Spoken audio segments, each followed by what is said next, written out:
Okay, my dear friends, good evening to everyone. Today is the last class of our course. If possible, we can arrange another class. Otherwise, this is the last class. We will complete our course after completing our review, all of the chapters. Review means what are we discussed in our all of the lecture from 1 to 29. This will be today on shown you. But if you have any query, you will answer. I will answer this and try to solve in this class. ওকে, আপনাদের যদি কোনো problem থাকে আমরা আবার এখানে নামাজের আবার বিরতি হয়ে যাবে। আমরা চেষ্টা করবো মানে আজকে ক্লাসের পরে একটু 10-15 মিনিট বেশি নেওয়ার জন্য। নামাজের বিরতি আমরা আজান হবে, আজান কি হয়েছে? না স্যার, এখনো হয়নি স্যার। আজান মনে হয় এখন একটু স্যার কিছুক্ষণের মধ্যে হয়ে যাবে স্যার। দিন বড় হচ্ছে। হ্যাঁ, আপনাদের এর ভিতরে আপনাদের কোনো কোয়ারি থাকলে আমরা সেগুলো নিয়ে আলোচনা করতে পারি। আমরা একটা স্লাইডে যাই।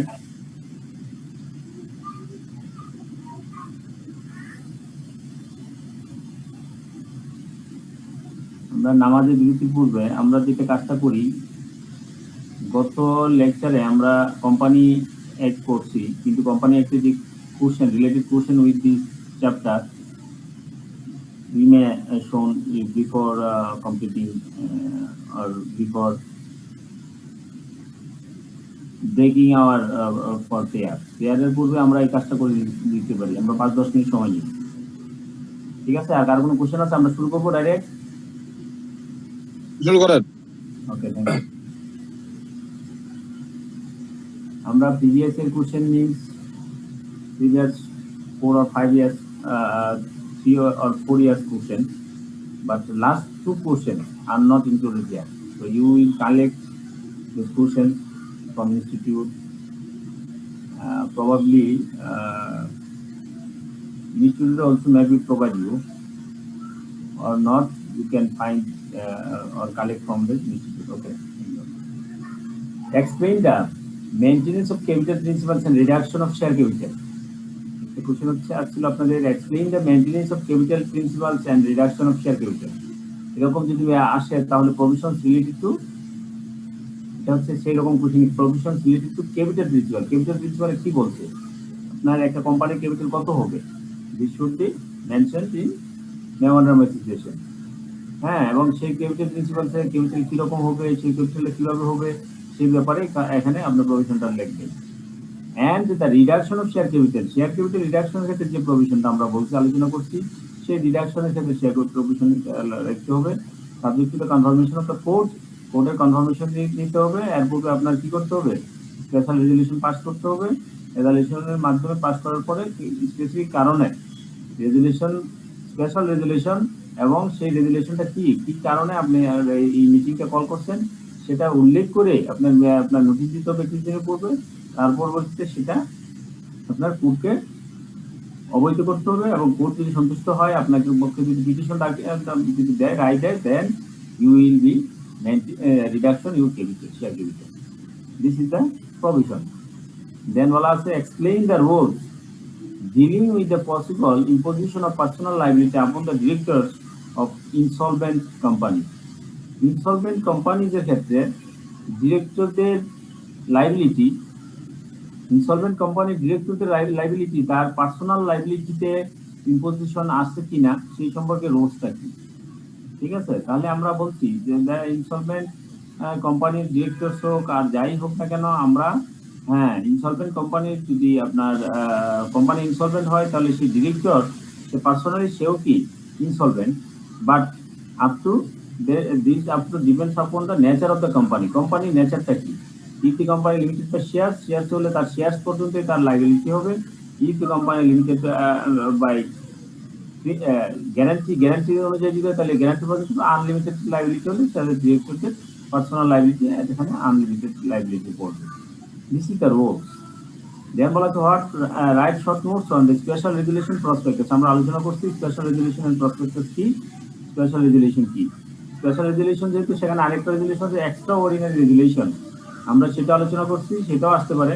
Discuss usual proceeding of conducting an annual general meeting as per company act 1994। Company act 1994 অনুযায়ী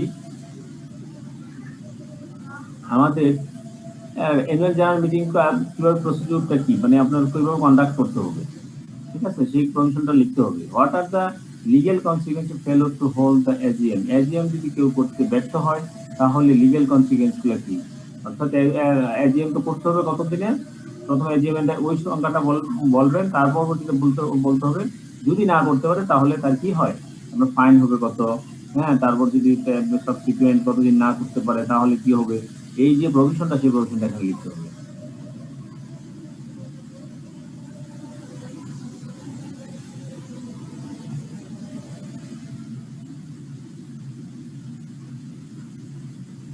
And we are the shareholders of XYZ Limited. The company wants to raise more capital to increase the size of the company. Explain its business. Give answer of the following questions. আপনার একটা question আসছে যে AB দুজন share holder একটা কোনো একটা company XYZ company, ঠিক আছে, কোম্পানিটা হচ্ছে private limited company, private limited company. The company wants to raise more capital, company capital আপনার রেজ করতে যাচ্ছে, সেই ক্ষেত্রে কোম্পানি কিভাবে ক্যাপিটাল রেজ করতে পারে। What options does XYZ limited company have to raise more funds for the business. যেহেতু এটা প্রাইভেট কোম্পানি, প্রাইভেট কোম্পানির ক্ষেত্রে আপনার রেজ শেয়ার ফান্ড রেজ করার পন্থাগুলা কি কি, সেই পন্থাগুলো এখানে লিখবেন। সে তো শেয়ার আইপিওতে যেতে পারবে না, সে তো মানে আপনার শেয়ার ইস্যু করতে পারবে না, সাবস্ক্রাইব করতে পারবে না, ডিবেঞ্চার সিকিউরিটি এক্সচেঞ্জ কমিশনের মাধ্যমে তুলতে পারবে না, তার যে যে ওইগুলো আছে সেই ওইগুলো এখানে লিখবেন। এক্সপ্লেইন দা অ্যাবাভ, এই উপরের যে কন্ডিশনগুলো বলছে সেটাই আবার এক্সপ্লেইন করেন। If XYZ is a public limited company, যদি সেটা পাবলিক লিমিটেড কোম্পানি হয়ে থাকে তাহলে সেটা কিভাবে করতে পারে। Explain different form of companies and the legal status, different form of the company, বিভিন্ন ফর্ম এবং তার লিগ্যাল স্ট্যাটাস গুলা কি কি। হোয়াট লিগ্যাল কোম্পানির বিভিন্ন ফর্ম মানে কি, আপনার হচ্ছে বিভিন্ন কোম্পানিগুলো public limited company, private limited company, public limited company, limited by share, limited by guarantee, unlimited company, ঠিক আছে। Explain different form of companies and legal status. What is the legal status ensure a company to contract at its own name. একটা company তার কোন legal স্ট্যাটাসের মাধ্যমে সে কি করতে পারে, তার নিজের নামে সে কন্ট্রাক্ট করতে পারে, সে লিগ্যাল স্ট্যাটাসটা কি।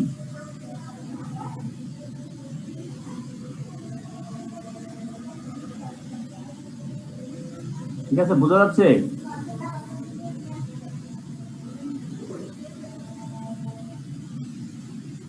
বোঝা যাচ্ছে? কারো কোনো কোশ্চেন আছে?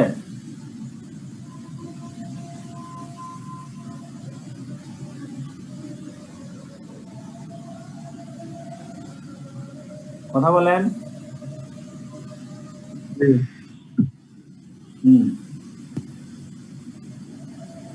বোঝা যাচ্ছে? প্রথম যে এই আমরা যে দুইটা স্লাইড পড়াইলাম, দুইটা স্লাইডের যে কোশ্চেন গুলো বললাম, এর ভিতরে কারো কোনো কোয়ারি আছে কিনা?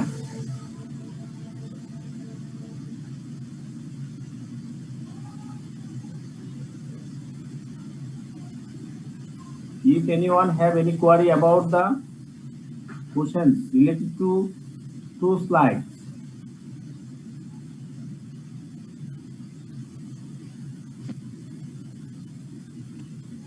if no query or no response, No, sir. No, sir. okay, thank you. তাহলে আমরা ধরে নিলাম আমরা এগুলো আমরা আলোচনা করছি, আমরা এগুলো পারবো। দেন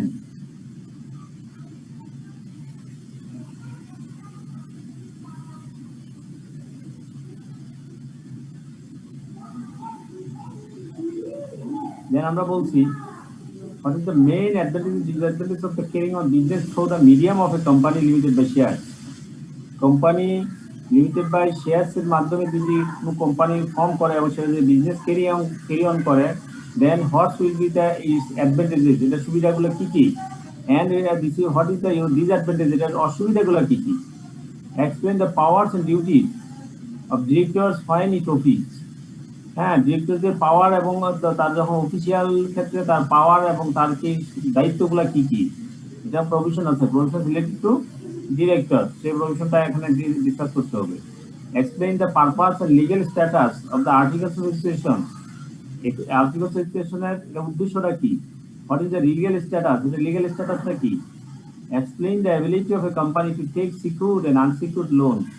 একটা কোম্পানি কখন যে সিকিউরড এবং আনসিকিউরড লোন গ্রহণ করার তার যে যোগ্যতাটা কি, the different types of security, different types of security গুলো কি কি আছে, অ্যান্ড দ্য রেজিস্ট্রেশন প্রসিডিউর গুলা কি কি। আসলে এই যে কোশ্চেনটা, এটা অনেকের আমি দেখছি বিভিন্ন সময় কোশ্চেনের যে আনসার যখন খাতায় দেখলাম ইয়েতে আপনার এক একজনে এক এক টাইপের লেখে। এখানে different types of security and the registration procedure, এখানে রেজিস্ট্রেশন প্রসিডিউর যেহেতু বলা আছে এবং কোম্পানিকে বলা হয়েছে কোম্পানি কি কি লোন নিতে পারে, এবং কোম্পানি কি লোন নিতে পারে, সিকিউরড লোন, আনসিকিউরড লোন। হ্যাঁ, তাহলে এই ক্ষেত্রে সিকিউরিটি বলা হচ্ছে, এই সিকিউরিটিটা হচ্ছে কোম্পানির যে আপনার যখন লোন নেয়, লোনের যে এগেইনস্টে যে সিকিউরিটি প্রোভাইড করতে হয় ব্যাংক থেকে প্রোভাইড করতে, আসলে সেই লোনের কথা বলা হচ্ছে। এখানে অনেকে আপনার শেয়ার ডিবেঞ্চার সেগুলাকে বলা হচ্ছে তার সিকিউরিটি, এবং সেই সিকিউরিটি গুলা কিভাবে রেজিস্ট্রেশন প্রসিডিউর হয় সেই কথাগুলো আসলে অনেকে ভুলবশত লিখে থাকে।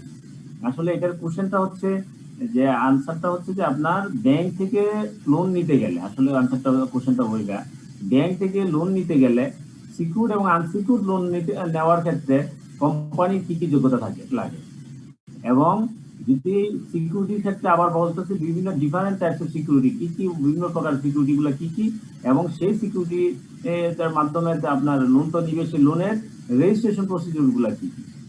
ঠিক আছে, তা এই জন্য কোশ্চেনটা আমরা ভালো করে বুঝতে হবে, যদি কোশ্চেন আমরা না বুঝি তাহলে সমস্যা হবে।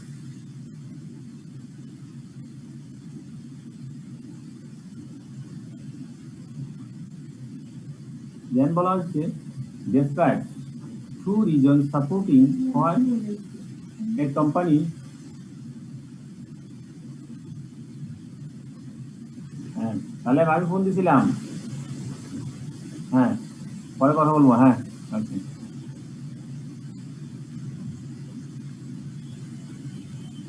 Describe two reasons supporting why a company form of business is superior to other forms of business.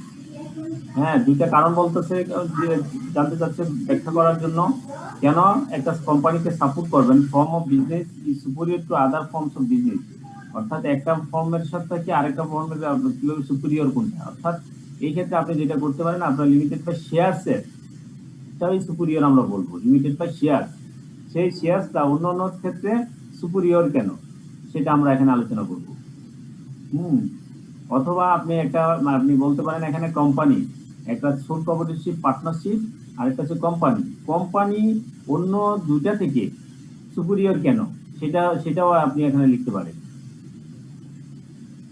There are two types of companies, private limited companies and public limited companies. Mr. Corey mentioned in his presentation to the MENCOM of high growth company, he added that all public limited companies are listed and all private limited companies are not listed with BORSE. ঠিক আছে, একজন বললো মানে এটা এরপরে অবশ্যই explain the above statement or explain his reason, এই কথাটা লেখা থাকবে, এটা ওখানে হয়তো বা। There are two types of companies. Company দুই প্রকার আছে আমরা জানি, private limited company, public limited company.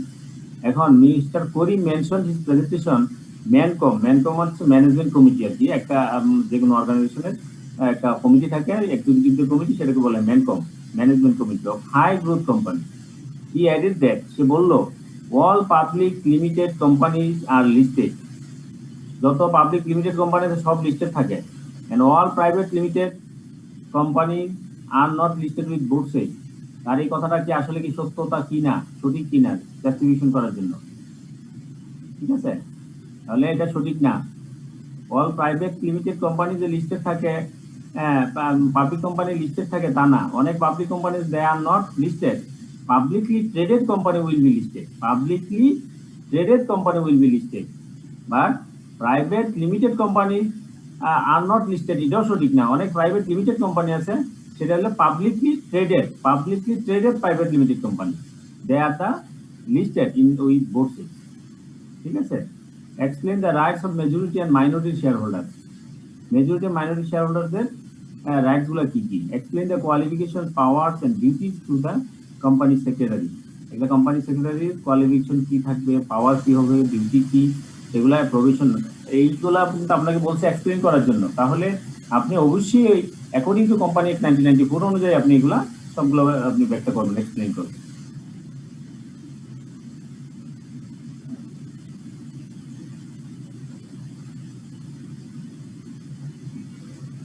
Then draft a comparison statement in terms of essential factors on sole proprietorship, partnership and companies limited by share।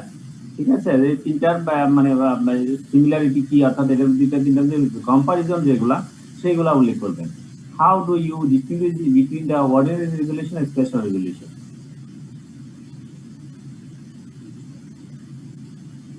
এই মোটামুটি আপনাদের এখানে একটা স্লাইড বাদ করছে। The issued capital can be less than the authorized share capital, but it cannot be more than that. Do you agree with the statement? Explain. আমরা এগুলো আলোচনা করছি। Explain with financial consequence of right issue, bonus issue and dividend। ঠিক আছে, right issue, bonus issue এবং ডিভিডেন্ডের consequence গুলা আলোচনা করার জন্য, ফাইন্যান্সিয়াল কনসিকুয়েন্স, এরকম যদি পরীক্ষার কোশ্চেন আসে আপনি অবশ্যই আপনি একটু ম্যাথমেটিক্যাল টার্মে একটু লিখে দিবেন। ম্যাথমেটিক্যাল টার্ম মিনস আপনার যদি প্রথম বর্তমানে আপনার কোম্পানি ক্যাপিটালে তো আপনার রিটার্ন আর্নিংসে তো এইরকম একটা অ্যাজাম্পশন ধরে আপনার যদি রাইট ইস্যু করে দেন ক্যাপিটাল কি হবে, অথবা আপনি শুধু এটাই বলতে পারেন যদি if you issue right share of 10 1 crore or 2 crore or 10 crore, what will be the impact of total capital? If we issue 10 crore bonus share, bonus issue, what will be impact your financial consequence? If you provide dividend, what will be the financial consequence? এই কথাগুলো consequence আপনি এখানে specific লিখে দিলে সবচেয়ে ভালো হয়। ঠিক আছে, প্রথমটা আপনি ন্যারেশন একটু দিলেন, লিখবেন, তারপর জাস্ট পয়েন্টার দিয়ে দিন। কারণ আপনি যখন ফিগারে দিবেন তাহলে আপনার সময় লাগতেছে কম, আপনি ওই কম সময়ে আপনি এটা বুঝে দিতে পারবেন। Write down the rights and responsibility of directors and shareholder separately. What are the different types of share that can form capital and what are the rights that attach with each class of share. অর্থাৎ বলা হচ্ছে different types of share গুলো কি কি থাকতে পারে আর কি। হ্যাঁ, প্রেফারেন্স শেয়ার, তারপর হচ্ছে অর্ডিনারি শেয়ার, প্রেফারেন্স শেয়ার থেকে আবার বিভিন্ন প্রকার ইয়েগুলা, সেগুলো প্রেফারেন্স শেয়ারের ক্ষেত্রে কি রাইটস আছে, কমন শেয়ার হোল্ডারদের ক্ষেত্রে কি রাইটস আছে, সেই কথাগুলো লিখে দিলে হয়ে যাবে।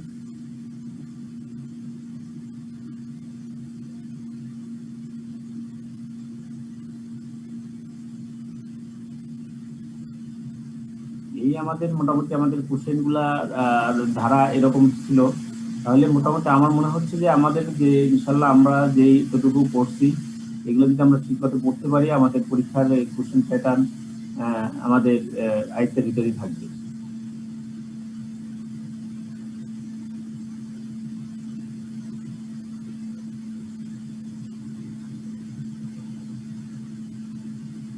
ঠিক আছে, কারো কোনো কোশ্চেন থাকতে পারে, আমরা নামাজের পরে এগুলাকে আলোচনা করব।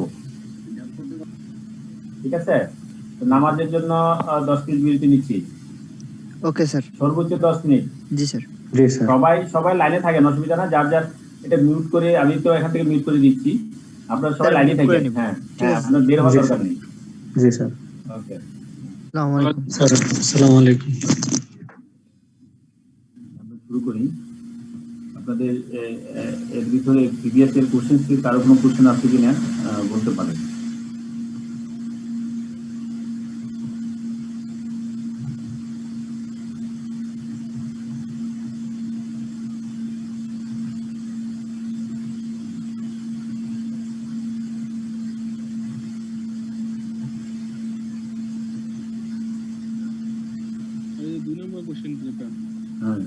Explain the rules dealing with the possible imposition of personal liability upon the directors of insolvent companies. এটা স্যার একটু যদি বুঝাইতেন।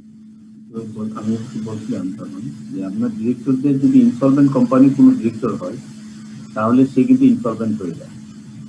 ঠিক আছে, কিন্তু সেই director insolvent, company insolvent, director insolvent, সেই ডিরেক্টর ইনসলভেন্টটা তার পার্সোনাল লাইবিলিটিটা কতটুকু পর্যন্ত হবে, this depends upon the nature of the company.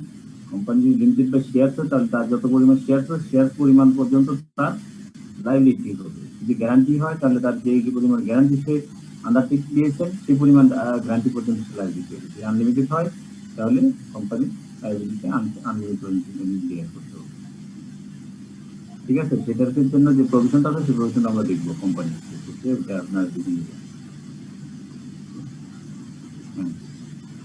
অন্য কারো কোশ্চেন?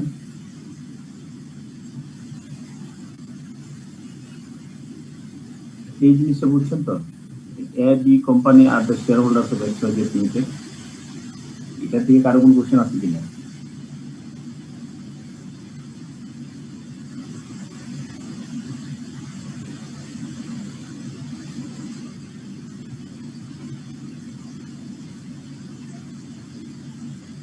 একজন বলেন অপশনগুলো কি? আর যদি পাবলিক প্রাইভেট লিমিটেড কোম্পানি, হ্যাঁ, সেক্ষেত্রে সে মোর ফান্ড রেজ করার কি অপশনগুলো কি কি কোথায় থেকে সে পাইতে পারে?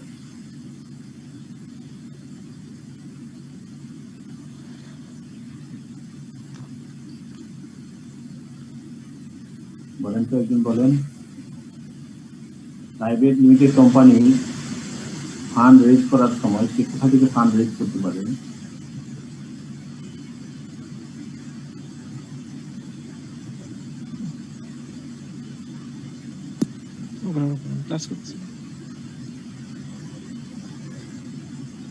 বলেন, একজন বলেন।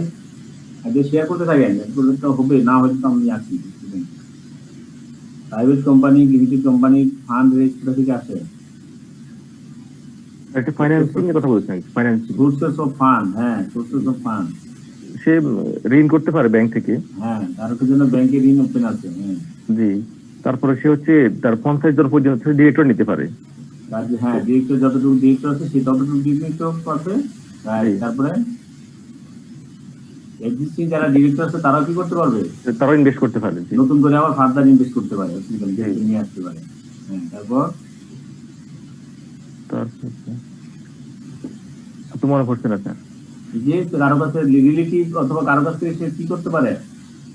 রিলেটিভ ফ্রেন্ডস ওগুলা থেকে ধারও নিতে পারে। ধারও নিতে পারে। প্রাইভেট লিমিটেড কোম্পানি থেকে পারে, পাবলিক লিমিটেড কোম্পানির সময় কিন্তু আবার পারবে না এটা।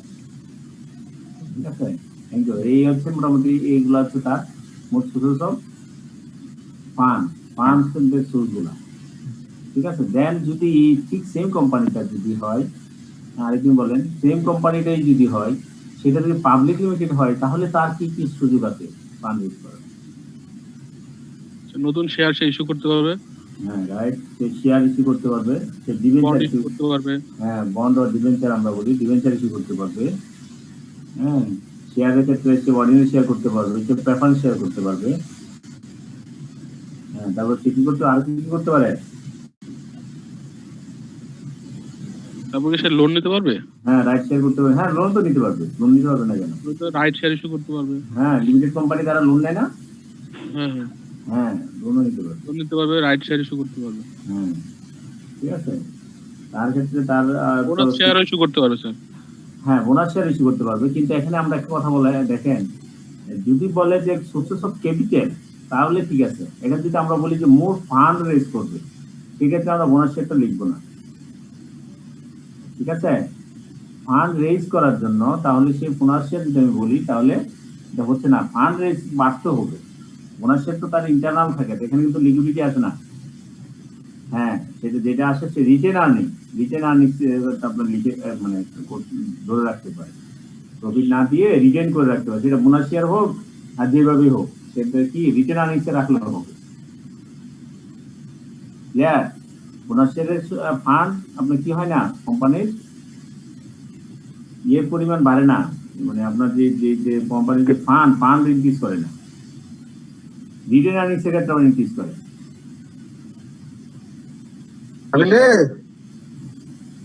আপনারা নিউজ রাখেন।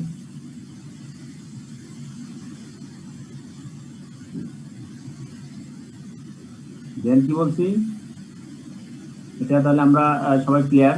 এরকম কোশ্চেন এই বছরও আসছিল। হ্যাঁ, সেম কন্ডিশন।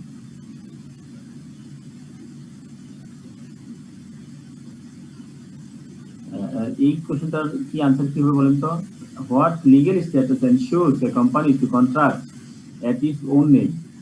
কোন লিগ্যাল স্ট্যাটাসকে একটা কোম্পানি লিগ্যাল স্ট্যাটাস এনশিওর করবে কোম্পানি তার নিজের নামে কন্ট্রাক্ট করতে? Separate legal entity sir. Right, thank you. যদি সেই কোম্পানিটা সেপারেট লিগ্যাল এন্টিটি আছে এবং সেটা কোম্পানির ক্ষেত্রে এটা কি সম্ভব, হ্যাঁ কন্ট্রাক্ট করতে পারে, কেন he has a separate legal entity. Okay, thank you. এরকম করে আমাদের যে কোম্পানির যে যে বৈশিষ্ট্যগুলো ক্যারেক্টারিস্টিক আছে, এইগুলো কিন্তু প্রতিটা ক্যারেক্টারিস্টিক থেকে কিন্তু এরকম একটা একটা করে কোশ্চেন তৈরি করা যেতে পারে। ঠিক আছে, সুতরাং আমরা পরীক্ষার কোশ্চেন থেকে কখনোই ঘাবড়াবো না যে কোশ্চেন কি আসে। আমরা আমাদের যে নলেজ ইনশাল্লাহ আমরা পড়ছি, আমরা ওই পরিমাণ নলেজ নিয়ে গেলে পরীক্ষায় যে কোনো কোশ্চেন হলে ইনশাল্লাহ আমরা পাস করবো, সমস্যা নেই।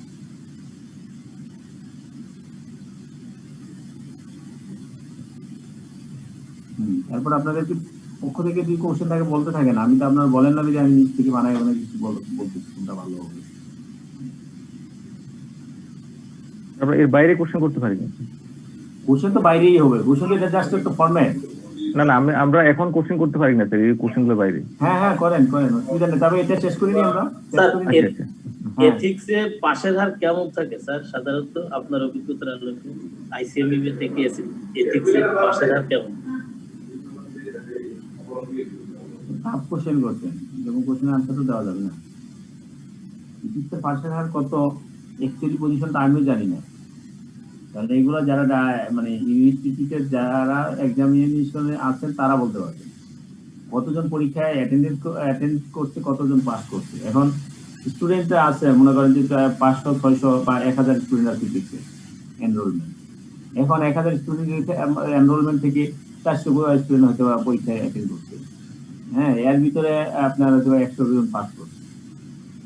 এখন এটার যে স্ট্যাটিস্টিক্স আসলে এটা টিচার পক্ষে দেওয়া সম্ভব না, কারণ আমরা সরাসরি ইনস্টিটিউটের অ্যাডমিনিস্ট্রেশনের কাজে আমরা জড়িত না, যার জন্য আমরা এটা খুব ভালো জানি। হ্যাঁ, আপনি পারা যাবে যদি ওইখান থেকে ডাটা নিয়ে কতজন রেজাল্ট দেখে জাস্ট করলে হয়তো বলা যেতে পারে। তবে অ্যাটলিস্ট আমার মনে হয় যে 25% 30% পাস করে মিনিমাম, তার চেয়ে বেশিও হতে পারে। ইটিসি তো সাবজেক্ট, এটা তুই পাস করে, এটাই পরীক্ষাতে সবাই। ওকে, থ্যাংক ইউ স্যার। এখানে এর ভিতরে আপনাদের কোনো কোশ্চেন আছে কিনা? এই যে আমি একটা কথা বলছিলাম যে explain the ability of a company to take secured and unsecured loan. Secure এবং আনসিকিউরড লোনস এর ক্ষেত্রে একটা কোম্পানির কি কি এবিলিটি দরকার এক্সপ্লেইন করার জন্য, তুমি বলেন তো, আপনি কি বুঝছেন কোশ্চেনটা? আপনাদের ইন থেকে আপনারা কি বুঝছেন? The different types of security and registration procedure.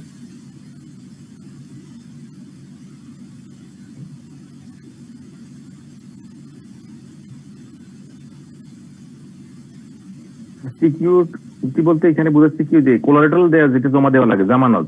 সেটা আপনি কি বলছেন সেটা বলেন, আমিও মানে কোশ্চেনটা দিয়ে ক্লিয়ার না। ঠিক আছে, যে কোশ্চেনটা আসছে কোশ্চেনটা আপনার ক্লিয়ার করে কোশ্চেনটা করেন।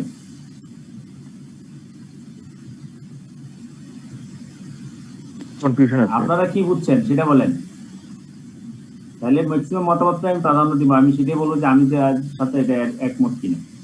আমি যেটা বুঝছি সেটা হচ্ছে যে একটা কোম্পানি সিকিউর এবং আনসিকিউর লোন সে গ্রহণ করার জন্য তার কি কি যোগ্যতা লাগে।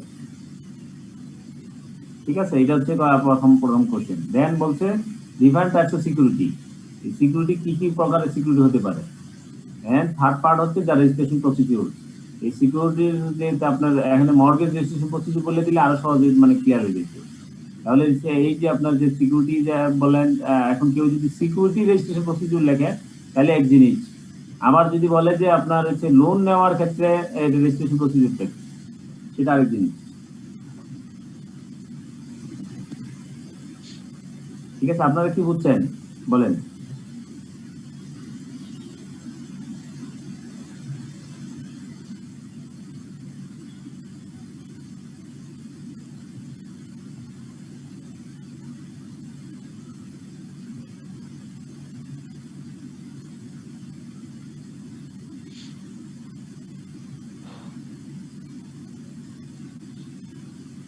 আর কোনো আনসার নাই?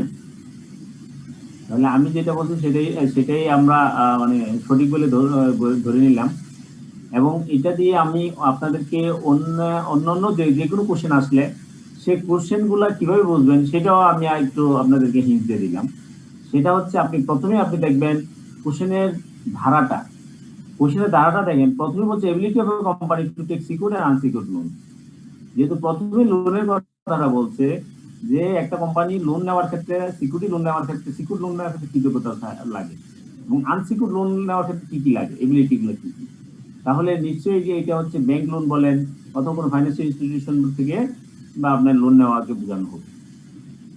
Second type, different types of security, এটা কিন্তু আপনি কনফিউশন করে যে এই সিকিউরিটি গুলো কি কি। আপনি কি লিখবেন শেয়ার, হ্যাঁ আপনি যদি শেয়ার আপনি ক্যাপিটাল মার্কেটের অনুযায়ী সংজ্ঞা অনুযায়ী কিন্তু সিকিউরিটি মানে শেয়ার, তারপর হলো আপনার debenture, those are the security. কিন্তু এটা যেহেতু ফার্স্ট কোশ্চেনের সাথে পরবর্তীতে যখন আপনি অ্যাড যাচ্ছেন সিকিউর আনসিকিউর লোন, এই সিকিউর লোন যখন আপনি বর্ণনা করছেন তখন আপনি সিকিউরিটির কথা বলছেন। সেই সিকিউরিটির ডিফারেন্ট টাইপস গুলো সিকিউরিটি গুলো কি কি সেটা কিন্তু এখানে বলছে, ঠিক আছে। দেন বলা হচ্ছে যে রেজিস্ট্রেশন প্রসিডিউর। তাহলে যেহেতু লোনের ক্ষেত্রে বলা হচ্ছে, তাহলে এই যে লোনের ক্ষেত্রে যে সিকিউরিটি দেওয়া হয় সেই সিকিউরিটির ক্ষেত্রে আপনি বলছেন সেখানে মর্গেজ কথা অবশ্যই বলবেন। তখন মর্গেজ যখন বলবেন তখন এটার রেজিস্ট্রেশন প্রসিডিউরটা কি, এটা আমার হচ্ছে আমার যে ধারা সেই ধারা অনুযায়ী আমি যেটা বুঝছি এই ওয়েতে আমি কোশ্চেনটা, যে কোনো কোশ্চেন আসলে আমি তো এগুলা ধরে নিই যে আসলে এটা কোন টাইপের কোশ্চেন করছে এবং কোথায় থেকে কোশ্চেন আনসারটা লিখতে হবে, মানে আপনারা একমত কিনা দেখেন। এবং এটা আপনার যে কোনো সাবজেক্টের কোশ্চেনের ক্ষেত্রে আপনার কাজে লাগবে এই টেকনিকটা। আপনি যখন দেখবেন যে অনেক মানে ইংলিশের ওয়ার্ড আপনাকে কনফিউজ করে ফেলে, তখন আপনি দেখবেন যে কোশ্চেনের আগে পরের জিনিসটা কি, তখন আপনি জিনিসটা ওইটার আনসারটা করার চেষ্টা করবেন। ক্লিয়ার? জি স্যার। ওকে, আর কোনো যদি মত না থাকে, দ্বিমত না থাকে, তাহলে আমরা বলতে পারি তাহলে সিকিউর লোনের ক্ষেত্রে যোগ্যতা কি কি লাগে, কোম্পানি কি লাগে সিকিউর লোন নিতে গেলে?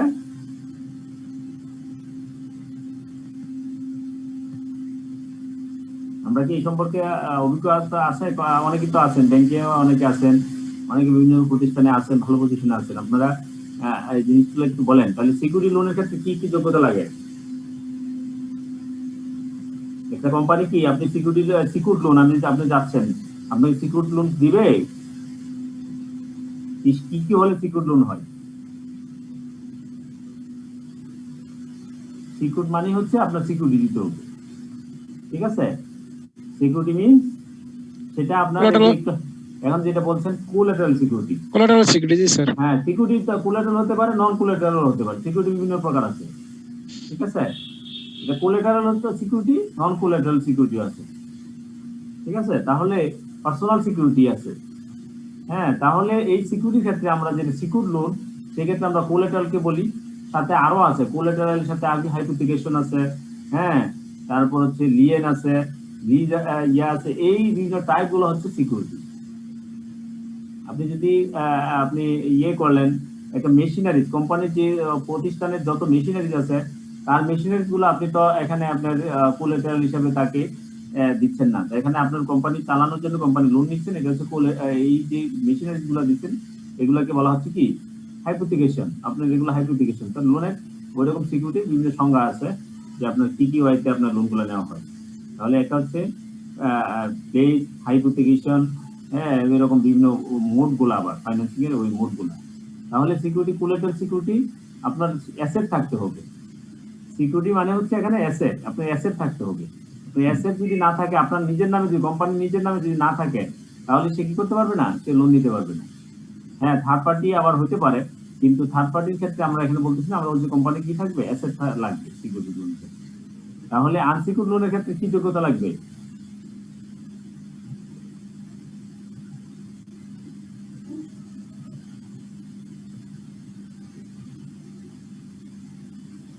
সিকিউরিটি লোন তো আমার সিকিউরিটি আছে, সিকিউরিটি এগেইনস্টে আপনার বিজনেস, এই সব যোগ্যতার মধ্যে প্রথম যে অ্যাবিলিটিটা সেটা হচ্ছে আপনার বিজনেসের রানিং থাকতে হবে। বিজনেসের আপনার যে লোন নেবেন সেই লোন পরিশোধিত করার জন্য আপনি ক্যাশ ফ্লো ভালো থাকতে হবে। এগুলো হচ্ছে কমন সিকিউরিটি এবং আনসিকিউর দুইটার ক্ষেত্রেই আপনি এই কথাগুলো লিখতে হবে। তার পরবর্তীতে যে কোলাটেরাল বলেন, আপনি অ্যাসেট বলেন, সিকিউরিটি লোনের ক্ষেত্রে অ্যাসেট লাগবে। আগের যে যোগ্যতাগুলো সেগুলো লাগবে। আপনি, আমার তো অনেক সম্পদ মনে করেন আছে, আমি কি চাইলে আমাকে লোন দিবে? আমাকে 1 টাকা লোন দিবে না, ঠিক আছে। আমার ব্যবসা নাই, আমি ব্যবসা থাকলেও আমার কাছে ট্রেড লাইসেন্স আছে, আমার আর কিছুই নেই, তাহলে আমাকে কি দেখে দিবে? আমার বিজনেসের নেচার দেখতে হবে। প্রজেক্ট যদি করি তাহলে প্রজেক্ট প্রোফাইল দেখবে, প্রজেক্টের ক্যাশ ফ্লো দেখবে, প্রজেক্টের আপনার ইনকাম স্টেটমেন্ট দেখবে, প্রজেক্টের ব্যালেন্স শিট দেখবে, এটা মার্কেট ইকোনমি দেখবে, মার্কেট সিনারি দেখবে, যে প্রোডাক্টের ফার্দার ডেভেলপমেন্ট দেখবে। হ্যাঁ, তারপর বলতে আমার সিকিউর লোনের ক্ষেত্রে সিকিউরিটি দেখবে। আর আনসিকিউর লোনের ক্ষেত্রে কি দেখবে ইন এডিশন? হ্যাঁ বলেন।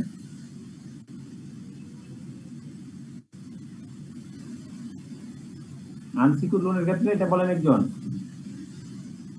আমি ব্যাংকার, স্যার ব্যাংকের সাথে আমার জন্য সহজ হয়ে যাচ্ছে বেশি আর কি এটা। হ্যাঁ বলেন। স্যার ব্যাংকের সাথে ট্রানজ্যাকশন কিরকম সেই জিনিসটা দেখবে, প্রতিষ্ঠানের ক্যাশ ফ্লো, প্রতিষ্ঠানের অ্যাসেট, এগুলো আনসিকিউরড লোনের ক্ষেত্রে আমাদের অ্যাবিলিটি হইতে পারে। হ্যাঁ রাইট, এগুলো থেকে এগুলো তো সব লোনের ক্ষেত্রে লাগবে, সাথে হচ্ছে আরো লাগবে, সেটা হচ্ছে আপনার গুডউইল, আপনার personal reputation. Personal reputation unsecured লোনের ক্ষেত্রে মেইনলি দেখা হয় রিপুটেশন। আপনি দেখবেন বাংলাদেশের যে জায়েন্ট যে গ্রুপ, হ্যাঁ আমরা ক্রিটিসাইজম আপনার খারাপ দিকগুলো বলবো না, কেউ এটাতে অমত করেন না, খারাপ দিকগুলো আমরা বলবো না, আমরা ভালো দিকগুলো যদি বলি, আপনার জায়েন্ট গ্রুপের তাদের লোনের ক্ষেত্রে কি সব ব্যাংকিংয়ে বসে থাকে, ভাই স্যার নেন আমার হচ্ছে নেন 200 কোটি আর 500 কোটি নেন, ঠিক আছে, তার কিছুই লাগে না, তার এই সিকিউরিটি। আপনি আর আমি যদি 50 লাখ টাকা নেই, তাহলে এটার জন্য অনেক সিকিউরিটি দিতে হবে আপনাকে। আপনার কি পরিমাণ তাদের অ্যাবিলিটি হয়ে গেছে, তারা হচ্ছে ওয়েল নোন হয়ে গেছেন, তাদের বিজনেসে কোম্পানি, ব্যাংকিং অথবা ফাইন্যান্স ইনস্টিটিউশন লোন দিতে পারলেই মনে হচ্ছে যে না তারা ঠিক আছে। তাদের 10,000 5,000 কোটি টাকা আপনার তাদের যে সিঙ্গেল বড়র এক্সপোজার, সেই সবগুলা ফিল আপ করেও তাদেরকে আরো লোন দেওয়ার জন্য পাগল হয়ে যায়, ঠিক আছে। This is call personal reputation আর পার্সোনাল গ্যারান্টি মেকানিজম। তাদের সকলের যে লোনের যে ইয়েটা, সেটা মেইনলি হচ্ছে পার্সোনাল গ্যারান্টি মাধ্যমে দেওয়া হয়, এটা হচ্ছে আনসিকিউরড লোন। দেন বলেন একজন বলেন ডিফারেন্ট টাইপস অফ সিকিউরিটি। আমরা সিকিউরিটি কি কি আছে আপনি বলেন। সিকিউরিটি কত প্রকার নরমালি? এটা যদি আমাদের আসলে এই কোশ্চেনটা পয়েন্ট থেকে নিয়ে আসছে, কোশ্চেনটা আমাদের কোর্সের রিলেটেড না। হ্যাঁ, অনেক সময় দেখি ব্যাংকের আইনের থেকে ব্যাংক থেকে তুলে দেয়, কিছু করার নাই, ব্যাংক একটা অনেক সময় আপনাদের দেখতে হবে। সিকিউরিটিটা হচ্ছে দুই প্রকার। প্রথম দুই প্রকার, primary secondary. Primary secondary, right. Secondary বলি অথবা আমরা কোলেটারাল বলি আর কি। হ্যাঁ জি স্যার। যে প্রাইমারি সিকিউরিটি গুলো কি কি? Personal guarantee sir. Personal guarantee, হ্যাঁ, তার আরো আছে। হ্যাঁ, পার্সোনাল গ্যারান্টি আরো আছে, ডিপি নোট, হ্যাঁ, প্রমিজারি নোট, এই যে আপনার যা যাগুলো আছে, হ্যাঁ, চার্জ ডকুমেন্ট যেগুলো, সেগুলো হচ্ছে আসলে প্রাইমারি সিকিউরিটি। হ্যাঁ, দেন হচ্ছে সেকেন্ডারি সিকিউরিটি আর কোলেটারাল সিকিউরিটি। আসলে কোলেটারাল সিকিউরিটি থেকে প্রাইমারি সিকিউরিটি হচ্ছে নেই ব্যাংকের জন্য আর কি। যদি আমাদের দেশের ব্যাংকিং সিস্টেমটাই ভিন্ন, তারা কি করে, তারা দেখে হ্যাঁ ঠিক আছে আপনি 5 লাখ ইয়ে দিবেন, আপনি ইয়ে দিচ্ছেন কিনা, কোলেটারাল আছে কিনা, ঠিক আছে, কোলেটারালে 60%, 70%, 100% মাইটা দিতেছে, কিন্তু দিলে এই কোলেটারাল দিয়ে করে বিক্রি করতে পারবে না, আর এইগুলো অ্যাসেট আপনার লোন রিকভারি হবে, ঠিক আছে। প্রাইমারি সিকিউরিটি নেই। আপনি মামলা করতে যান, তার নামে যা যা করেন সব প্রাইমারি সিকিউরিটি দিয়ে করা হয়। আর কোলেটারাল সিকিউরিটির ক্ষেত্রে শুধু তার এখান থেকে কোলেটারালটা বিক্রি করার জন্য শুধুমাত্র তখন মামলা করা হয়। ওকে, দেন বলেন যে রেজিস্ট্রেশন প্রসিডিউর। এখানে এই কোলেটারাল গুলা, এই যে সিকিউরিটি গুলা যেটা আমরা বলছি, সিকিউরিটি রেজিস্ট্রেশন প্রসিডিউর কি, তাহলে আমরা রেজিস্ট্রেশন প্রসিডিউর বলতে এখানে আমরা যেটা মেইনলি আলোচনা করবো সেটা হচ্ছে কোলেটারাল রেজিস্ট্রেশন প্রসিডিউর, মর্গেজের রেজিস্ট্রেশন প্রসিডিউর, একটা ভাগ মাত্র মর্গেজ, ঠিক আছে। এই হলো মোটামুটি আপনি কোশ্চেনের ধরনটা। এটা 10 নাম্বার কোশ্চেন আসছে, তো এই জন্য অনেক বড় করে কোশ্চেনটা আসছে। তো এটা অনেকেই, যারা আমি দেখছি যে মোটামুটি অনেকেরই লেখা নাই, 2-4 জন আবার ভালো লিখছে। এরকম কোশ্চেনে একটা মানে বুঝতে সমস্যা হয়ে যায়, তখন একটু প্রবলেম। এটা আসলে এইরকম আপনার বুঝতে পারবেন এরকম কোশ্চেন করা উচিত।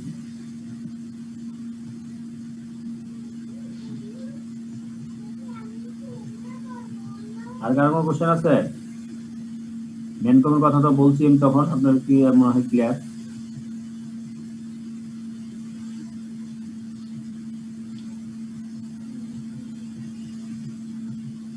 কিছু ক্যাপিটাল, অথরাইজ ক্যাপিটাল, এই কথাগুলো আমরা আগে ক্লাস আলোচনা করছি। স্যার ব্যাংকের সাথে লিয়েনের ব্যাপারটা একটু যদি বোঝায় বলতেন। লিয়েন জিনিসটা, লিয়েন হচ্ছে আপনি ব্যাংকে রেখে দেওয়া আর কি, অর্থাৎ আপনার যে সম্পদটা মুভেবল গুডস এর ক্ষেত্রে এটা করা হয়। নরমালি হচ্ছে মুভেবল গুডস এর ক্ষেত্রে, যে গুডস গুলো আপনার ব্যাংকটা থেকে নিয়ে যাওয়া যায়, সেই ক্ষেত্রে এটা শুধু ওই ব্যাংকে রেখে দেওয়া, এটা হচ্ছে লিয়েন। আচ্ছা ব্যাংক তার কাস্টডিতে রেখে দিবে, এটা রেখে দিবে সে, সেটা হচ্ছে লিয়েন। জি স্যার, থ্যাংক ইউ স্যার।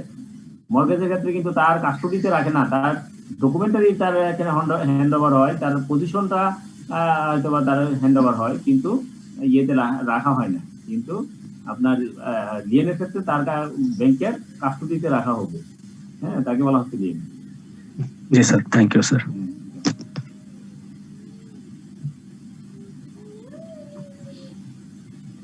তাহলে এই ক্ষেত্রে আমরা তাহলে আর কারো কোনো কোশ্চেন না থাকলে আমরা ইয়েতে চলে যাবো, রিভিউতে আমার একটা স্লাইড আছে, ওইটা আমরা দেখবো। কোশ্চেন আছে?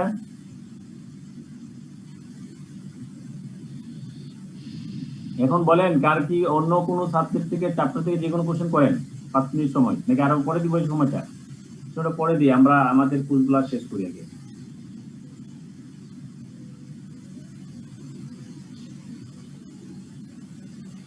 My dear friends, from the very beginning, I told all of you that this is the vast syllabus. This is the only subject which will cover a lot of law, a lot of theory, and a lot of guidelines, a lot of acts. So it is so tough to delivery upon you, or it delivery with the students. As a teacher, I would try to be from my best how I can deliver all of the all of the chapter, all of the points. But as a student, you have a lot of duty. You have major duty to go through all of the course materials. আপনি যখন course মেটেরিয়ালসে ঢুকবেন, তখন আপনার আমি যা পড়াইছি এর 3 গুণ 4 গুণ 5 গুণ বেশি আপনার পড়তে হবে, এবং আপনি দেখবেন, এবং এগুলা এটা এমন একটা সাবজেক্ট, যে সাবজেক্টটা পড়লে আপনি অটোমেটিক্যালি, আপনি যদি আইসিএমইতে পাস করেন বা না করেন, একবার করে সবগুলো পড়লে আপনি আপনার যে নলেজ, সেই নলেজের মিনিমাম 20% রিচ করবে, ভ্যালু এডিশন হবে। ঠিক আছে, এখানে ভ্যালু এডিশন করার অনেক সুযোগ আছে। আমি মনে করি অন্যান্য যে ম্যাথমেটিক্যাল টার্মস থেকে আমাদের যে প্রফেশনাল লেভেলে যখন আসে, আসলে টেকনিক্যাল টার্মস চাইতে আপনার থিওরিক্যাল এবং সফট স্কিল যেটাকে বলা হয়, সেই দিকেই আসলে বেশি গুরুত্ব দেওয়া উচিত।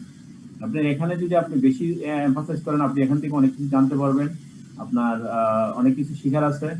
আমি আপনাদেরকে হয়তো আজকে আমি ফর্মালি লাস্ট ক্লাস, আরেকটা ক্লাস যদি পারি তাহলে নিব, না পারলে this is the last class. তো এই ক্লাসের মাধ্যমে আমি আপনাদের সাথে আমি যতক্ষণ পর্যন্ত ছিলাম, আমি চেষ্টা করছি আমি আমার হোল হার্ট থেকে যতটুকু সম্ভব আপনাদেরকে প্রোভাইড করার জন্য। কিন্তু আসলে এজ এ টিচারের ক্ষেত্রে এবং as a high level teaching এর ক্ষেত্রে আপনার যে আমার এজ এ টিচারের যে দায়িত্ব, ডিউটি হচ্ছে, মেইন ডিউটি হচ্ছে আপনাকে ধরিয়ে দেওয়া। আপনি কোথায় থেকে পড়বেন সেই পড়াটা ধরিয়ে দেওয়া, আপনি কোথায় থেকে আপনি পড়লে আপনার জন্য সহজ হবে, কোন টেকনিকটা অ্যাভেলেবল করলে আপনার জন্য সহজ হবে, সেই কিছু না কিছু টেকনিকগুলো আপনাকে দিয়ে দেওয়া, এবং আপনাকে আসলে পড়িয়ে দেওয়া, আপনাকে মুখস্থ করানো। This is not duty of the teacher. টিচারের আসলে সেই ডিউটিটা এই লেভেলে এসে পড়ে না।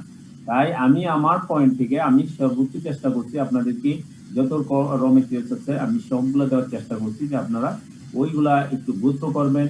আপনারা ওয়েবসাইটের মাধ্যমে আপনার ফাইন্যান্সিয়াল রিপোর্ট যেটা থাকে, অ্যানুয়াল রিপোর্ট যেটা থাকে, সেই রিপোর্টটা আপনারা দেখবেন, তাহলে আপনারা অনেক কিছু দেখতে পারবেন।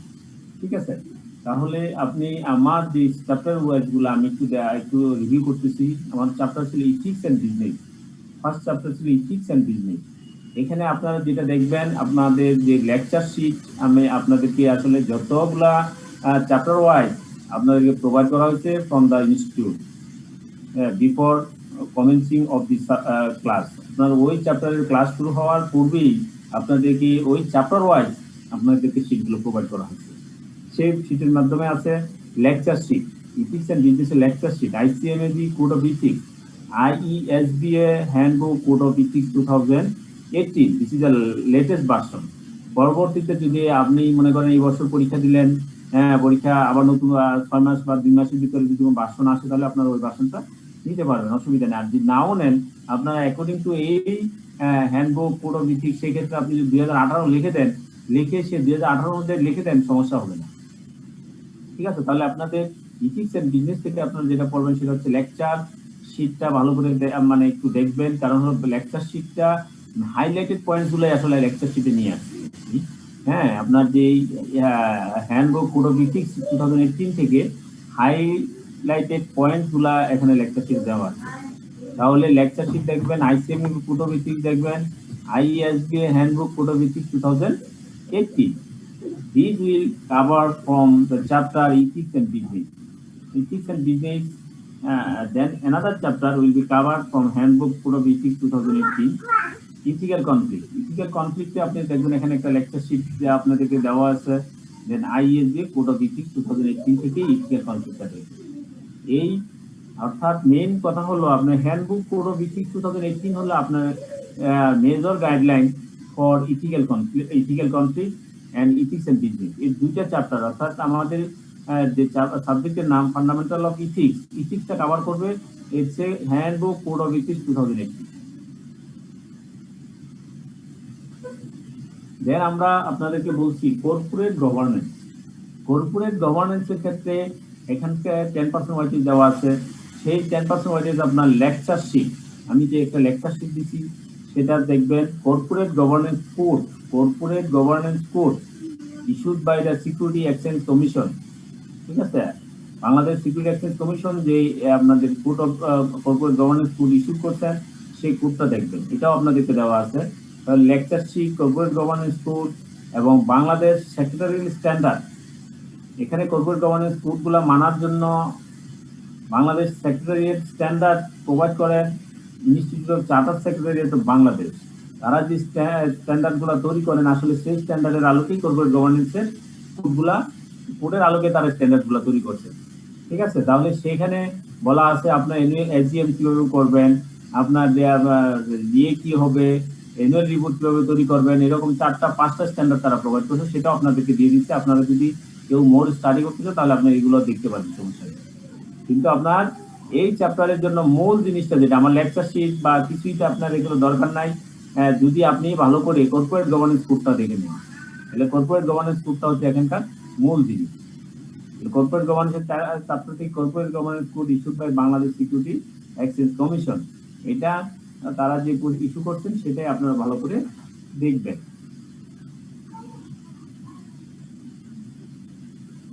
দেন বলা হচ্ছে comparison of English law with alternative legal system.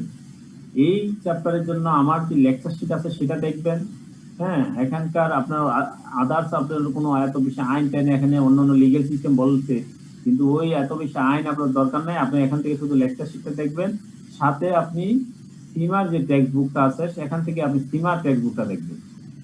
আপনারা এগুলো একটু নোট করতে পারেন, কারো যদি প্রয়োজন মনে করেন নোট করতে পারেন। Comparison of English law with alternative legal systems এর হচ্ছে লেকচার শিট প্লাস হচ্ছে সীমা টেক্সট বুক। আগের দুটো চ্যাপ্টারের জন্য সীমা টেক্সট বুক দরকার নাই, ইথিক্যাল কনফ্লিক্ট, ইথিক্স বিজনেস, অন্য বইতে কোনো দরকার নাই। আপনার হ্যান্ডবুক কোড অফ ইথিক্স থাকলে আর আমার লেকচার শিটটা থাকলে আপনার অন্য কিছু আর দরকার নেই। কর্পোরেট গভর্নেন্স ক্ষেত্রে আপনার ওইগুলো দরকার নেই। হ্যাঁ, lecture sheet, corporate governance code থাকলে আপনার লাগবে না। হ্যাঁ, ওখানে একটা কোশ্চেন হতে পারে কর্পোরেট গভর্নেন্সের ক্ষেত্রে, যদি আপনি অন্যান্য দেশে কর্পোরেট গভর্নেন্স জানতে চান তাহলে দিতে পারেন, কিন্তু পরীক্ষার জন্য আমার ইয়েতে লাগবে না, লেকচার শিট আর কর্পোরেট গভর্নেন্স কোড হলেই হবে। দেন কম্পারিজন ইংলিশ লর ক্ষেত্রে লেকচার শিট এবং Seema text book. Law of contract, law of কন্ট্রাক্টের ক্ষেত্রে মেজর যে পার্টটা দিবেন সেটা হচ্ছে contract 1872, sale of goods act 1930। এই দুইটা অ্যাক্ট আপনারা ভালো করে দেখবেন, এগুলো আপনার প্রোভাইড করা হচ্ছে। আর আমার লেকচার শিট আরো কয়েকটা অ্যাক্ট আছে, সেই অ্যাক্টগুলো আসলে লেকচার শিটের একটু সামারাইজ ফর্মগুলো লেকচার শিটে আছে, মোটামুটি লেকচার শিটই কভার করবে। আপনার যদি ওইগুলো অ্যাক্টগুলো দেখতে চান দেখতে পারেন। হ্যাঁ, কিন্তু আশা করি যে পরীক্ষার জন্য 3টা জিনিস দেখলেই হবে, lecture sheet, contract 1872, sale of goods act 1930।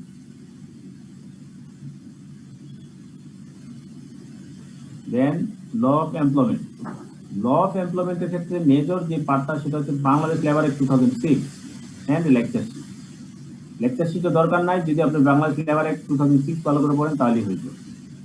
ঠিক আছে, তাহলে এখানেও সীমা টেক্সট বুক আপনার দরকার নেই, আপনি শুধু এখানে Bangla syllabus 2006 and lecture series enough for your exam. Company administration and finance, এখানে আসলে এটা আরো বাস্ট সিলেবাস, আমি ওইদিকে যাইতেই পারি নাই। লেকচার শিট দেখবেন, কোম্পানি 1994 দেখবেন, সাথে আপনি যদি সময় পান আপনার অফিসিয়াল প্রয়োজনে হোক, যারা অফিসিয়াল আছেন তারা, অথবা আপনার পার্সোনাল প্রয়োজনে আপনারা ব্যাংক কোম্পানি এক দেখে নিতে পারেন। আপনার এটা আপনার নেক্সট সেশনে কাজে লাগবে, অপারেশন লেভেলে কাজে লাগবে, লিগ্যাল আছে ওখানে কাজে লাগবে। আর না পারলে অ্যাটলিস্ট আপনি কোম্পানি একটা ভালো করে দেখবেন, লেকচার শিট এন্ড কোম্পানি 1994। ঠিক আছে, এই ছিল আমাদের মোটামুটি আমাদের যে ক্লাস, সেই ক্লাসের ভিতরে এর ভিতরে আপনাদের কোনো যদি কোশ্চেন এবং কোয়ারি থাকে তাহলে আমরা সেগুলো নিয়ে এখন আমরা আলোচনা করতে পারবো, সমস্যা নেই।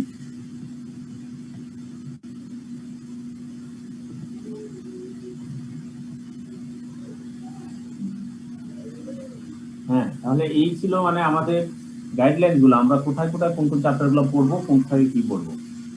স্যার স্যার ল অফ কন্ট্রাক্টের ইয়ার কোশ্চেনের প্রিভিয়াস ইয়ার কোশ্চেনের স্লাইড গুলো একটু দেখানো যাবে? দেখানো যাবে, ক্লাসটা আমি মিস করছিলাম স্যার। আপনি একা মিস তো করা যাবে না, আপনি কি করে জানতে চাচ্ছেন সেটা বলেন।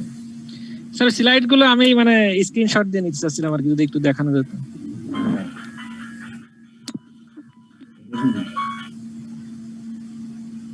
আসসালামু আলাইকুম,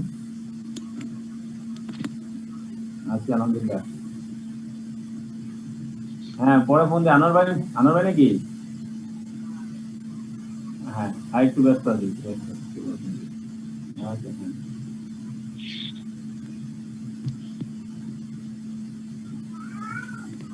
হ্যাঁ বলেন স্যার ল অফ কন্ট্রাক্টের প্রিভিয়াস ইয়ার কোশ্চেনের স্লাইড গুলো স্যার।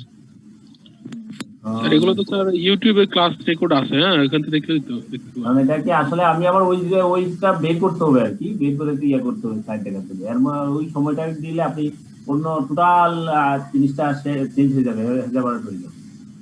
হ্যাঁ, এটা ইউটিউবে ক্লাস রেকর্ড আছে। হ্যাঁ, এবং আপনি কোশ্চেন পাবেন, ইউনিভার্সিটি থেকে কোশ্চেন পাবেন, সমস্যা নেই। আচ্ছা ওকে স্যার, ওকে। হ্যাঁ ওকে।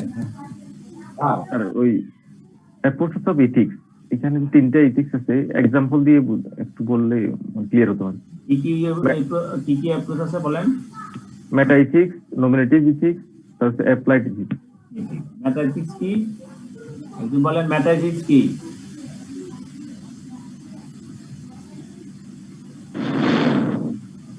এখানে তো নেচার অফ মোরাল জাজমেন্ট বলছে, এক্সাম্পল দিয়ে স্যার একটু বলতেছি। হ্যাঁ, মেটা এথিক্স কি? এটা হচ্ছে মোরাল জাজমেন্ট, আপনার কোনটা রাইট কোনটা রং, আপনি মানসিক ভাবে আপনি যেটা ডিসিশন দেন সেটা হচ্ছে মেটা এথিক্স। হ্যাঁ, এখন আমি বলতেছি যেমন এদিক দিয়ে আপনার গাড়ি যাচ্ছে, এখানে একটা গাড়ির নতুন করে রাস্তা হবে, এটা প্রতিদিন আপনার ট্রাক যাবে, বাস যাবে, হ্যাঁ এটা আসলে কি ভালো হবে কি খারাপ হবে, হ্যাঁ এটা আমি আমার ইয়ে দিয়ে বলতেছি। হ্যাঁ, না রে এটা তো খুব ভালো হবে না, আবার একদিন বলতেছি না যোগাযোগ অনেক খুব ভালো হবে, এই যে আপনার নর্মসটা, এটা হচ্ছে মেটা এথিক্স। ঠিক আছে, এটা হচ্ছে আপনার নিজের জাস্ট মোরাল জাজমেন্ট। আপনার মনে করেন মদ খাওয়া ভালো কি খারাপ, এই যে জিনিসটা ভালো খারাপ যেটা, সেই জিনিসটা আপনার যে জাজমেন্টটা সেটা হচ্ছে ম্যাটার। নেক্সট বলেন, তারপর কি বলছে নরমাটিভ এথিক্স কি বলছে? the moral ethics, moral judgment, হ্যাঁ, content of the moral judgment. Moral জাজমেন্টের পক্ষে আপনি কনসেন্ট দেওয়া, আপনি কনসেন্ট দিবেন কি দিবেন না, ঠিক আছে, এটা হলো ম্যাটার নরমাটিভ। মানে কন্টেন্ট বুঝাচ্ছে, কন্টেন্ট বলতে এখানে হচ্ছে ডিটেলস আর কি, মানে আপনার এখানে যে আমি যে বলতেছি যে মদ খাওয়া ভালো, তাহলে ভালো কেন কেন কেন ভালো সেইটা বলা, মদ খাওয়া খারাপ তাহলে কিসের জন্য খারাপ, সেই কথাগুলো আপনার স্পেসিফিক উল্লেখ করে কারণ সহ আপনি যদি ব্যাখ্যা করা হয় সেটা হচ্ছে নরমাল। ঠিক আছে, তার পরবর্তীতে হচ্ছে অ্যাপ্লাইড এথিক্স। অ্যাপ্লাইড এথিক্স কি বলছি?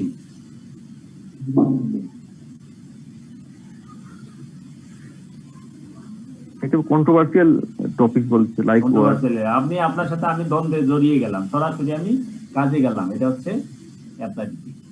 আপনি বলছেন আমি এই পক্ষে আমি যাবো, আরেকজন বলতেছে না এই পক্ষে যাবে না, যেমন মনে করেন এখন ভাস্কর্য ইস্যু, একজন বলছেন ভাস্কর্য ইস্যুর পক্ষে, আরেকজন বিপক্ষে, পার্টির ক্ষেত্রে আসলে তো আর ইয়ে না, একজন পক্ষে একজন বিপক্ষে, একই দলের ক্ষেত্রে দুই রকম থাকতে পারে।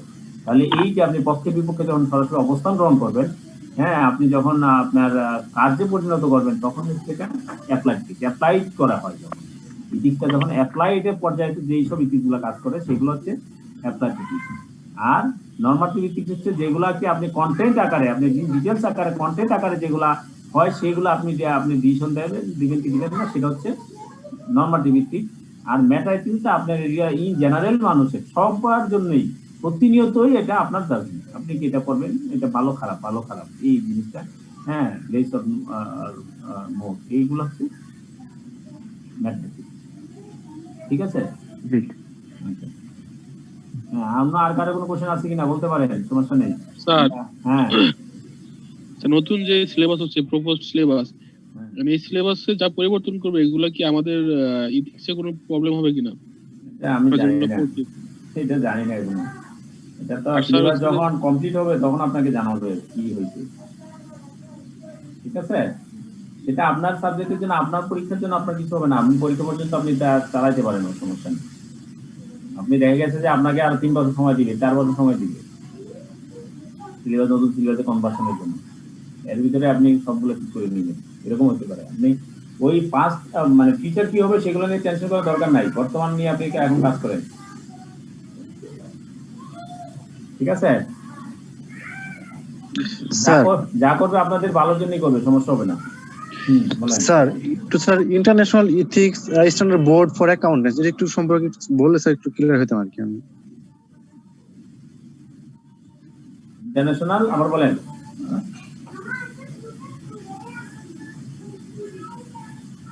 এবার বলেন।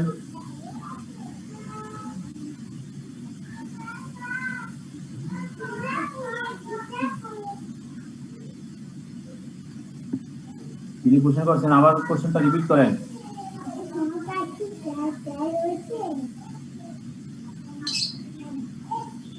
ইন্টারন্যাশনাল ইথিক্যাল স্ট্যান্ডার্ড বোর্ড সম্পর্কে জানতে চাচ্ছেন, তাই তো? আমরা দেখেন এখানে বলছি আইইএসবি এর হ্যান্ডবুক মানে কি, আইইএসবি মানে কি, আমি প্রথমে বলছি আপনার ইথিক্সের যে চ্যাপ্টারের যে পয়েন্টগুলো, সেই পয়েন্টগুলো আপনি ভালো করে জানবেন। এখানে একটা টার্ম হচ্ছে আইফাক, ইন্টারন্যাশনাল ফেডারেশন অফ অ্যাকাউন্টেন্ট। এই অ্যাকাউন্টেন্ট, ইন্টারন্যাশনাল ফেডারেশন অফ অ্যাকাউন্টেন্টের একটা কাজ হচ্ছে আইইএসবি, এটা একটা board, international ethical standard board for accountant.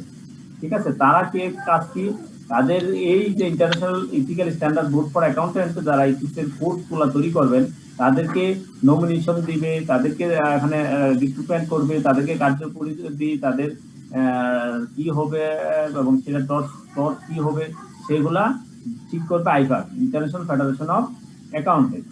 এখানে আইফাক সম্পর্কে আমরা বলছি আইফাক কি, এগুলা কিন্তু আমার চ্যাপ্টার কিন্তু কোশ্চেন আছে, মানে পড়া আছে। আইফাক কি?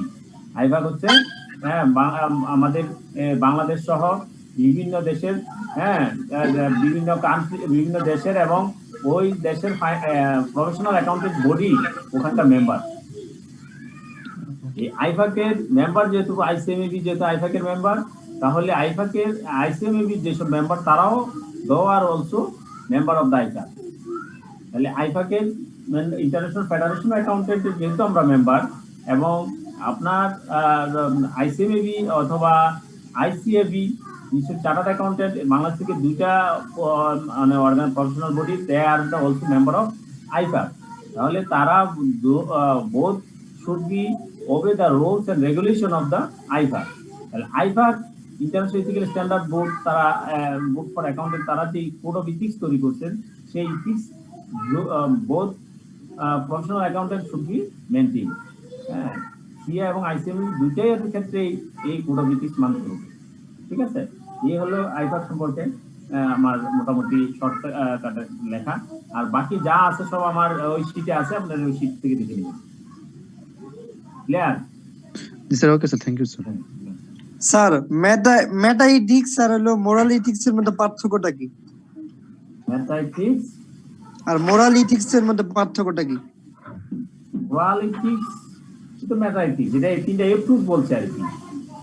আপনি বলেন নাই তো মোরাল ইথিক্স আলাদা করে বলে নাই তো আমরা, মেটা ইথিক্স আর মোরাল ইথিক্স। ঠিক আছে? স্যার একটা এরপরে বই আমি বলছে- আলাদা করে পাইছি আর কি, পরে ওই বলছে জন্য একটু কনফিউজড। কন্টেন্ট গুলা যাবে হচ্ছে আপনি তখন এটা হচ্ছে নরমাটিভ ভিত্তিক, যখন আপনি ডিটেলস আকারে যখন যাবে তখন হচ্ছে নরমাটিভ ভিত্তিক। প্রথমে স্যার। Moral judgement. হ্যাঁ, স্যার লাস্ট ইয়ারের প্রশ্ন কি মানে যে প্রশ্নগুলো ওইগুলো কি বাদ দিতে পারবো না স্যার? এটা বলা যাবে না। কোশ্চেন কোনো আইসিএমবি কোশ্চেনের কোনো বাদ না, লাস্ট আর ফার্স্ট নাই। কে কোশ্চেন করবে তাও জানেন না, কে পড়াবে তাও জানে না। আপনি আপনার সিলেবাস করবেন, আপনি কোশ্চেন কি আছে দেখার বিষয় না। না স্যার ওই মানে লাস্ট ইয়ার প্রশ্নগুলো বাদ দেওয়া না দেওয়া না, যাবে না। শুধু কোশ্চেন বাদ দেওয়ার কিছু নাই। আপনার এখানে গিয়ে না, আপনার বাদ দিবেন কোশ্চেন, কিন্তু যে কোশ্চেন আসছে সেই কোশ্চেনটাকে ফর্মটা চেঞ্জ করে আবার আসতে পারে। আপনি সিলেবাসটা শেষ করবেন, আপনাকে যে গাইডলাইন গুলো দিলাম আজকে সেই গাইডলাইন গুলো কমপ্লিট করবেন। This is the professional examination. ঠিক আছে?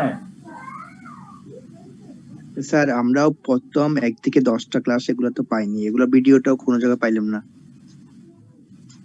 ভিডিও পাবেন কি পাবেন না আসলে সেটা আমার দায়িত্ব না। সেই ভিডিও কিন্তু আমি নিজে কোনো ভিডিও করি নাই। সুতরাং ভাই ইউটিউবে আপলোড করা আছে। কেউ যদি ইউটিউবে দিয়ে থাকেন বা কেউ যদি দিয়ে থাকেন, এটা আসলে ওন রেসপন্সিবিলিটি থেকে দিচ্ছেন এবং ওন ইনিশিয়েটিভ থেকে দিচ্ছেন। সুতরাং আপনারা তাকে ধন্যবাদ দিতে পারেন, কিন্তু এটা কিন্তু আমাদের দায়িত্ব না এবং আমরা ওই আমাদের কোনো ইনস্ট্রাকশন ছিল না, আমরা এগুলো করি নাই। জি ধন্যবাদ যিনি দিয়েছেন। আচ্ছা থ্যাংক ইউ। বোর্ড 30 থেকে স্যার ওইখানে অনেকগুলো কাজ মিস হয়ে গেছে, এই জন্য সমস্যাটা কি স্যার? এটা ইউটিউবে আছে। ঠিক আছে, নেক্সট আর কোনো কোশ্চেন থাকলে বলতে পারেন।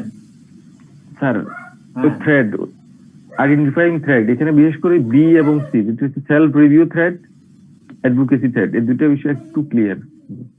সেলফ রিভিউ থ্রেড, একজন বলেন সেলফ রিভিউ থ্রেড কি?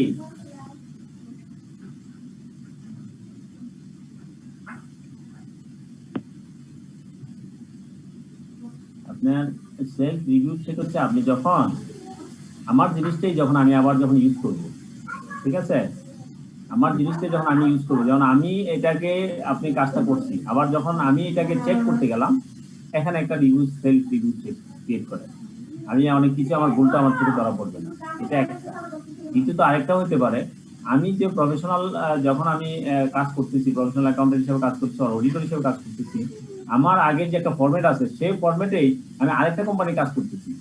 তখন কি করতেছি, আমি ওই কোম্পানির যেভাবে আপনি ডাটা পাইছি সেই অনুযায়ী সেইভাবে আমি হয়তো বা ওখানে ডাটাগুলা চাইলাম, অথবা আমি বললাম যে কোম্পানি এরকম করছিল আপনি এগুলা করেন। এই যে জিনিসটাই রিভিউ যখন করে, তখন ওই রিভিউতে আপনি অনেক কিছু ডিসক্লোজ করে ফেলতে পারেন।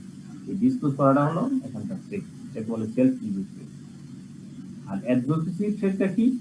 অ্যাডভোকেসি ট্রিকটা হচ্ছে আপনি যখন অডিটিং এর ক্ষেত্রে যেটা হয়, আপনি যখন আপনার ক্ষমতা যখন স্ট্রং থাকে, যেমন আমি একটা অর্গানাইজেশনে চাকরি করি, হ্যাঁ, অথবা আমি একটা অর্গানাইজেশনে আমি দায়িত্বে আছি, কনসালটেন্ট আছি, তখন আপনি ওই অর্গানাইজেশনে আপনি চার্টার্ড অ্যাকাউন্টেন্ট অথবা আপনি ফার্স্ট ম্যানেজার অ্যাকাউন্টেন্টের কাজটা পাইলেন, কিন্তু আপনি আপনার আন্ডারে আসলে যারা অ্যাকাউন্টেন্ট তারা কিন্তু সরাসরি কাজটা করে না, স্টুডেন্ট দিয়ে কাজটা করা, অথবা সেই অ্যাকাউন্টেন্টও কাজ করলো, কিন্তু সমস্যা হয়ে গেল, আমি মনে করেন 20 বছরের অভিজ্ঞতা, আপনি এখানে মাত্র কাজ করতে গেছেন, আপনি কিছু মানে অনেক কিছু হয়তো ওইভাবে ডিপলি জেনে শুনে এখানে আসেন নাই। আপনি যখন আমার কাছে যাবেন, আমি তখন আপনাকে বলতেছি যে আরে ভাই আপনি কি দেখবেন, সারা এগুলো কি দেখবেন, এগুলো দেখার ইয়ে কি করে কিছু নাই, এই সিকিউরিটিতে মানে আপনি আমার ইয়েতে চলে গেছেন।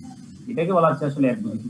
মানে আপনি একটা পজিশনটা স্ট্রং হয়ে গেলে আপনি অ্যাডভোকেট হিসাবে যেটা হয় আর কি, বড় উকিল যখন দাঁড়া তখন অটোমেটিক্যালি আপনার অনেক মানে আপনার ডিসিশন, ইলিগাল ডিসিশন কি তার পক্ষে চলে যায়। This is the called the advocacy trick. Clear? তারপরে আমার শীতে তো আছে, এটাগুলো আমি শীতের বাইরে থেকে বলছি, কিন্তু শীতে নাই এগুলা। এরপরে আর কারো কোনো কোশ্চেন আছে?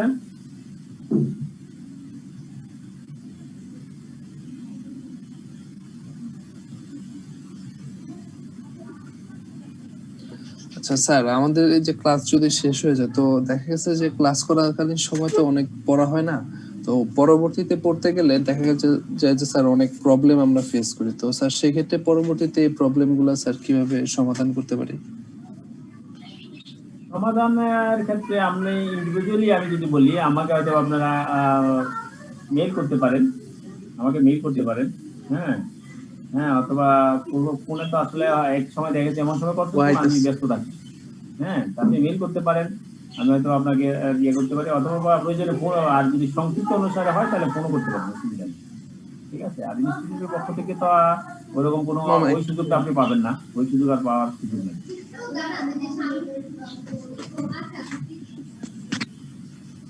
স্যার হ্যাঁ, স্যার আমাদের তো ফেইড জুম আইডি আছে আর কি, তো এটা দিয়ে যদি আমরা কয়েকজন করি, আপনি ক্লাস অ্যাটেন্ড করে আমাদেরকে হেল্প করা যায় কিনা?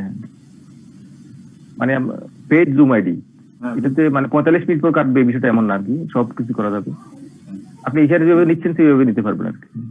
ঠিক আছে, আপনারা যদি বলেন আমি হয়তো একদিন আপনার সময় দিতে পারি, অসুবিধা নেই। জি থ্যাংক ইউ। তো একদিন জানালে তাহলে আমি ইনস্টিটিউটে আর রিকোয়েস্ট করবো না, তাহলে এরকম যদি হয় আপনার একটা অ্যারেঞ্জ করে আমাকে একদিন বললেন, আমি আপনার একটা ক্লাস নিয়ে তাহলে ইনস্টিটিউটের আর দরকার নেই।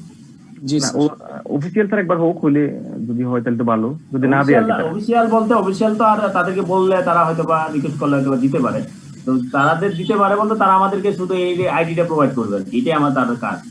এই আইডি যেহেতু আমরা প্রোভাইড, আমরা নিজেরা যদি পারি তাহলে আমরা করে নিলাম, অসুবিধা নেই। আচ্ছা জি স্যার, সেক্ষেত্রে জি স্যার সবাই একসাথে আলোচনা করে তো হ্যাঁ, আমাকে নক করে দিয়ে জি, knock আমি করে একটা সময় দিলে ওই সময় দিব। কথাটা হলো গুলো তো জি আজকে থ্যাংক ইউ স্যার। ক্লাস আর নেই। না স্যার। আসসালামু আলাইকুম স্যার। ওয়ালাইকুম সালাম। তাহলে স্যার আজকে থেকে তো আপনার আশা করি ক্লাস শেষ স্যার। হ্যাঁ, আজকে আমাদের এন্ডিং ক্লাস, পরবর্তীতে আমরা ক্লাস একটা নিব, সেটা তোমাদের মধ্যে থ্রুতে নেই, অথবা আমরা ইন্ডিভিজুয়ালি আইডি করে তাই স্টুডেন্টদের কোনো প্রবলেম থাকলে আমরা সব। জি স্যার, জি স্যার, জি স্যার। আর আমাদের আইসিএম এর যে ক্লাস 30টা এমনি মোটামুটি শেষ, হ্যাঁ, আজকে কমপ্লিট। হ্যাঁ, কমপ্লিট। হ্যাঁ। আর আপনার ফোন নাম্বারটা একটু লিখে দিবেন। আমার ফোন নাম্বার হচ্ছে 01719 01719 41 41 57 57 64। 64। হ্যাঁ। জি স্যার। ঠিক আছে, আর কারো কোনো কোশ্চেন আছে? তাহলে আমরা একটু সময় নিই, হ্যাঁ, 2-3 মিনিট। আচ্ছা স্যার, নেন স্যার, আপনার সাথে আর কথা হবে না স্যার, আমি বাড়ি যাচ্ছি তো স্যার। আচ্ছা, ঠিক আছে, তো ভালো থাকেন, আপনি আপনার সাথে পরে কথা বলবো না, অসুবিধা জি নেই। স্যার, ঠিক আছে, সমস্যা নেই স্যার। হ্যাঁ, আচ্ছা, আসসালামু আলাইকুম স্যার। আপনাদের আর কারো কোনো কোশ্চেন আছে?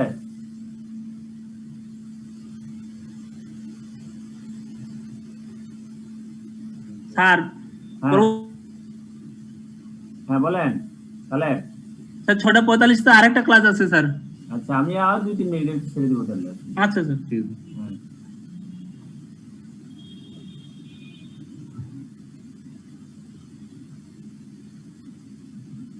হ্যাঁ, আপনাদের আর কারো কোনো কোশ্চেন আছে?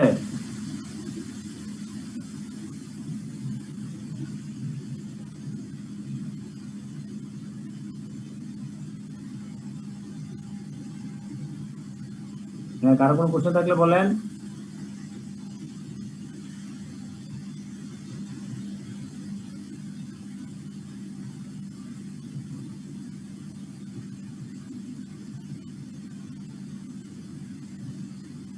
ঠিক আছে, কারো যদি কোশ্চেন না থাকে তাহলে আমরা ক্লাস শেষ করবো।